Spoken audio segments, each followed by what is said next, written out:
to the red box. Okay, so just pick a card out, yeah? Yeah, go for it, mate. Okay. Are we getting more comfortable not talking to each other because of the internet? That's a good take. Are we getting more comfortable not talking to each other because of the internet? You know how it is. People don't talk to each other anymore. Your social media, you go out for a restaurant, food, you're texting each other.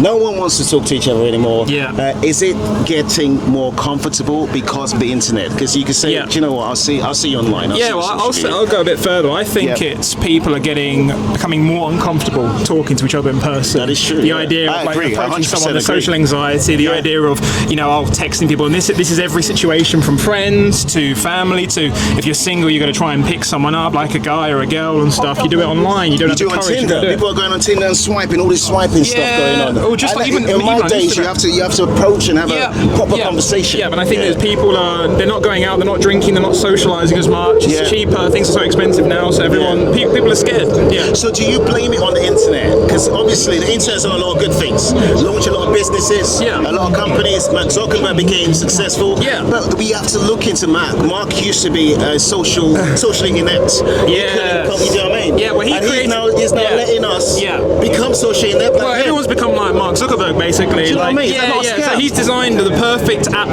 to allow him to talk to other people, but everyone else can't do it anymore. So basically, this guy who was shy has made us shy by giving us a program. Well, I think it's just one of those things where, like, social media, when it was first introduced, everyone thought, it's going to be a great way for everyone to stay connected, and now it's a great way for everyone to be disconnected, even if you're in the same room as someone. I love that. So the scam was in the word social. Yes. It wasn't really social. It's the anti-social network. It's the anti-social network. Yeah. So do you think things like social media, there's got to be a ban for kids? Because I've got kids, and my kids are not going to go. Well, I think that's good. I think TikTok, limiting screen time. Australia have already put in a ban of anyone under 16 physically can't get social media, so that's already been done in Australia, from as far as I know. Okay.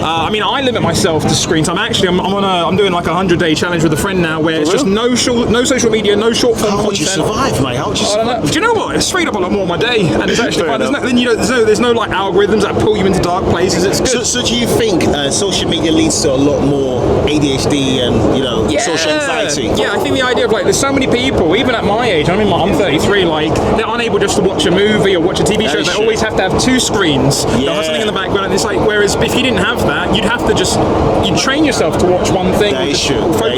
Yeah. So your take is internet, social media, we need to cut that. Well, I mean, do people need to be retaught how to communicate?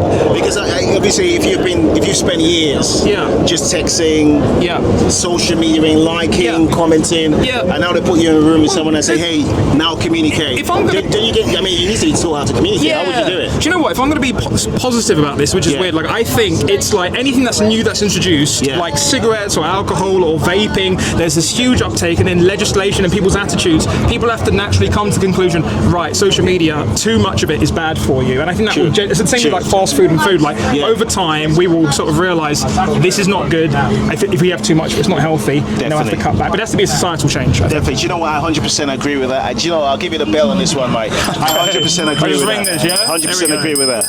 Yeah, fantastic. Alright, cool. So we are going to go straight in to your own hot take. So what's your hot take? Right, my hot take is I think we need to reintroduce this is ironic, but we need to introduce shame back into society. We need to reintroduce shame back into society. Yes. What's your point? Why? I just think when everyone had a bit of shame, like what kind of shame are you talking about? It could be anything. So like, if you're gonna, I mean, because back in the day, I don't know if we've done it here. When you fail an exam, they'll publish your results. Back in the 70s, I wasn't in the 70s, but my mom used to say, you'll publish your results and say, hey, this person's failed. Right. Is that what you're talking about? Yeah, and also like public attitudes. So like, if you see someone litter, you have to call them up on it. Fair enough. If you see someone jumping the barriers, so you're talking about just being a grass, just literally going in. No, I think because I work with people. I know people who work in like on TFL and everything else, and they see people jumping the barriers all the time. Oh yeah, and they don't want to go and approach these people because of the aggression they might feed, right? True. However, and if you push through the barriers, and I live in West Croydon, I see more people push through than actually pay, right? Rather than having that little beeping sound, it's just a voice to come over the tannoy and just go, this guy's a cheapskate, and then it just echoes, and then that guy knows he's a cheapskate. So what you're saying is essentially get a picture of him, build a massive poster, make him famous. Yeah, yeah. So when he comes back to the train station, he's like, what's my picture still there? Just this is what you did. Just take responsibility. I think Japan's got it right in certain ways. They don't have any litter. They're very public audit because they're all super conscious of their honour and not wanting to be shamed. And I think, you know, if we just took a bit more ownership, you know, people say nobody can judge me. It's like people should be judging you because society's going crazy. What if you deal with someone that has no shame like barrier? You know, some people are I don't care, mate. Blame the parents. You got to blame the parents. Like, were you not smacked enough as a kid? What's going on? You shame straight to the parents. It's normally the parents. It doesn't fall far from the tree. So if the kid's nasty, it's because the parents are nasty. So you know, I go back to Sean's slipper thing. I got slippered sometimes. You know, same here. I was slippered a few times. Because we're every time I was slippered, I got back to my senses. That's right. I lost my senses prior to being slippered. Yeah. As soon as I got slippered, I said, "Mum, I understand what you're talking about." Yeah, I mean, it's like I said, in the middle. I'm in my 30s, and I'm respectful around my mum. But if I said anything around her that was off key, like I still get. She's shorter than me, but she'd give it a go. She still slippers you today. Oh, she'd try. Yeah, I mean, I'm a ninja now, though. I know what to do. You know what to do. I bought her many years ago when I was like 10 years old. I bought her a gift, a pair of slippers, but it was like the softest slippers you could find. And she didn't realise until like once she went off to she goes, "You brother," and then were you one of them ones where your mum slippered you until it wasn't feeling any pain anymore, or you just pretended? Because at some point you're like, "Oh my yeah. And it was just fake. It was nothing. Yeah, do you know what? I'd always have to put on a show, otherwise if my dad came back and he did it, then that would be worried because he wanted to, you know. All right. Right, so Adam, what is your story? How did you start? How did you get into comedy? So it started off with a sort of deep, unresolved sort of feeling of wanting to be sort of like seen publicly and desperate for attention, which is why I'm on this podcast now. So that's never really gone. You know, I think if I had a good childhood and I was loved, I probably wouldn't pursue this career. There's easier ways to make a living. Seriously? Yeah, I think so. I think there's so many other better things. You know, I could have been earning so much money doing something that wasn't this. But I just have a desire, like, so to make people laugh. You have a passion for comedy. So when you were growing up, what kind of comedians did you look up to? And you were like, look, Sean, I want to be like that. Do you know what? I didn't. It wasn't until maybe my late teens I started looking at like people like McIntyre, Jimmy Carr, and everything else. But I always had a thing of like I knew from a very young age. Laughter stops confrontation. So if your parents are arguing or there's some sort of conflict, or in school I used to find out like, I could never get bullied if I can make the bullies laugh, for example. So I always used to use that as like as an opportunity. So the first gig, right? I always ask this question. As a comedian, the first gig you ever did, walked into the audience, were you nervous or were you like petrified? Could do it. Petrified. And I was doing did you flunk or did you like 5-star? I did fine. I did fine, but it was all super rehearsed. It was super rehearsed. It was line by line. I was like, I wasn't even connecting with the audience. I was just sort of like in my head. I was just like reading it. If anyone like coughed or stuttered or sneezed, it would throw me off, and it was like it was very bad. But now, how do you deal with hecklers? Because obviously, I mean, you've done. I've seen you guys do loads of comedies, comedy, etc. And you get loads of hecklers. I've had a couple of pints, and they feel like they can be funny. So how do you deal with them?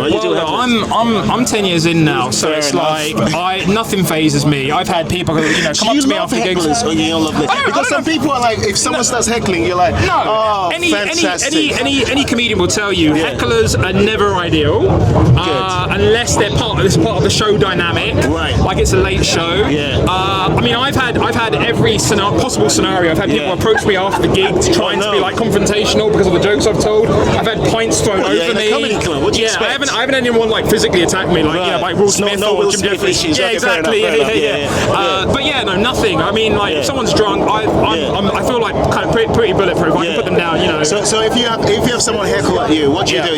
Do you go in or do you go in at them? Go in at them. Tell them to shut the fuck up. But you've also got to keep a twinkle in your eye. You can never lose it. If you ever snap and you get really angry, I think you lose the faith of the audience. You lose the audience. And it's unprofessional. However, though, if you do try and put someone down in a quick, funny way, and the whole room's on side, and they still want to be quiet, sometimes they can't be reasoned with, and you have to just get them removed. So you've got to use it in your comedy routine. So you've got to literally take that as an opportunity to get around the comedian. So obviously, a lot of comedians get into like comedy films, their sitcoms and things like that. Sounds nice. Is that Sounds a very route nice. that you are looking to get into? I mean, not. I wouldn't say no to it, but I didn't get into comedy to use it as a jumping board or trampoline to get into film and TV. Yeah. I'd be happy just doing comedy, sort of by myself. Excuse me, mate. Sorry. Thank you. I'd be happy just doing comedy by itself. But I mean, some of the best comedians, like whether it's Chris Rock or any other, they end up doing acting, TV work, and who would say no? No, that's comedy. You've got to keep it real. As Seinfeld said, like after he finished his show, he went back to stand up because he knew that's where the true art is. That's amazing. Now, if you got a young person sat at home watching this right now from any part of the world, thinking, do you know what? I really want to get into comedy. I want to make people laugh. This is what I want to do. What is the advice you would give to them? Have a real think about it, because you might not be cut out for the long run. Like, I think, don't do it on a whim. It's taken me 10 years. I'm still fucking nowhere. You'll lose a lot of connections, a lot of friends, relationships will break down. But if you're truly an addict and you want to do stand-up comedy, you've obviously. I mean, I'm not going to stop. Nothing's going to stop you to do it. But make sure it's what you want to do. Amazing. All right, so we have I would say ritual, but we have something we do here on the show where every single guest that comes on the show has to ask a question for the next guest. Right? Okay. So the question that was asked for the previous guest that came on the show was, pause, let me find it. I know it was something about peanut butter. What was the question here? Peanut butter smooth or crunchy? Peanut butter, do you love peanut butter smooth or crunchy? Do you like peanut butter smooth or crunchy? Okay, cool. You like peanut butter smooth or crunchy? Right, so we have this kind of ritual we do on the show, and it's a question asked from one guest to the other, right? And a question asked from other guests is, do you like peanut butter smooth or crunchy? It's got to be crunchy. I've got all my teeth. Crunchy. Anyone who goes for smooth, you're not living dangerously enough. Is it like a peanut butter community? Because I saw, what's his name on Shark Tank? I think there is. Talking about peanut butter community. Very seriously, don't they? You see them sort of under bridges, I think, smothering over themselves and stuff. Yeah. I mean, I'm not part of the peanut butter community, but there are certain people. You don't take it that deep. Right? Fair enough. All right, so what's your question for the next guest coming after you? Right. It's a deep one, right? Yeah. You've got to think about it. When was the last time you gave your mum a call? Wow. When was the last time you gave your mum a call? Yeah. Thank you very much for coming on the show. Mate. Thank you very much.